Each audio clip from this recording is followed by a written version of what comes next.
Hi friends, பாக்கி Lakshmi serial today episode என்ன மாதிரியான ட்விஸ்ட் ஆக்க போகுதுன்னு பார்க்கலாம். மையு பாக்கி கிட்ட சொல்றாங்க, எனக்கு இப்படி எல்லாம் எத்தனை நாளைக்கு நம்ம இப்படி சேர்ந்து இருப்போன்றது எனக்கு தெரியாது, ஆனா எனக்கு இப்படி இருக்கிறது ரொம்பவே பிடிச்சிருக்குன்னு சொல்றாங்க. இதை கேட்ட மையு உனக்கு பிடிச்சிருக்காமா அப்படின்னா கண்டிப்பா எல்லாரும் சேர்ந்து தான் இருப்பாங்க, நீ கவலைப்படாம இருன்னு சொல்லிட்டு இருக்கும் போதே கரெக்டா இனி அங்க போர்வையை போத்திட்டு வராங்க. அம்மா எனக்கு ரொம்பவே டிஸ்டர்பா இருக்கு, எனக்கு தூக்கம் வரல, ஆனா நீ மையு பக்கம் திரும்பி படுக்கவே கூடாது, என் பக்கம் தான் படுக்கணும்னு சொல்லிட்டு அங்கவே இனியவும் படுத்துக்கிறாங்க. பாக்கியா இதை நினைச்சு சந்தோஷப்படுறாங்க. இப்ப நம்ம கோபி ராதிகா கிட்ட நீ இங்கேயே தூங்கு, பாக்கி எல்லா விஷயத்திலும் எப்படி விட்டு கொடுக்குறாங்க இல்லைன்னு சொல்றாங்க.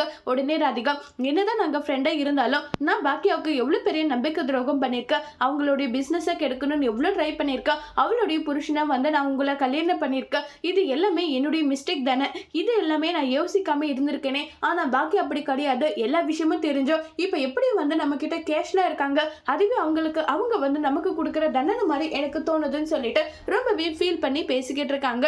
இதை கேட்ட கோபி ரொம்பவே வருத்தப்பட்டு இருக்காங்க. உடனே அடுத்த நாள் காலையில ஒருத்தர் மாத்தி ஒருத்தர் சமைச்சு சிரிச்சு பேசிட்டு இருக்காங்க. ஈஸ்வரி இதை பார்த்ததும் பயங்கர கடுப்பாக்குறாங்க. என்ன பாக்கி இது என்ன இப்படி எல்லாம் நீ பண்ணிட்டு இருக்க, அதுக்காக இனி அவகிட்ட எல்லாம் சிரிச்சு சிரிச்சு பேசிட்டு இருக்கேன்னு நல்லா சொல்லி கேட்குறாங்க. அத்தை இதுல என்ன இருக்கு, இப்போ அவங்க நம்மளுடைய வீட்டுல பெயின் கெஸ்டா இருக்காங்க, அதுவும் இல்லாம வாடகை கொடுக்குறாங்க, அவங்க கிட்ட இப்படி தானே நடந்துக்கணும்னு நல்லா சொல்லி பாக்கிய வேற லெவல் மாஸ் பண்ணிட்டு இருக்காங்க. ஈஸ்வரி ரொம்பவே கோவமா, கோபி இங்க பாருடா, என் மருமக பாக்கியா இவ போட்டிருக்க காஃபியும் பாரு, அந்த ராதிகா போட்டிருக்க காஃபியும் பாரு, இது காஃபி அது காஃபி அடான்றாங்க.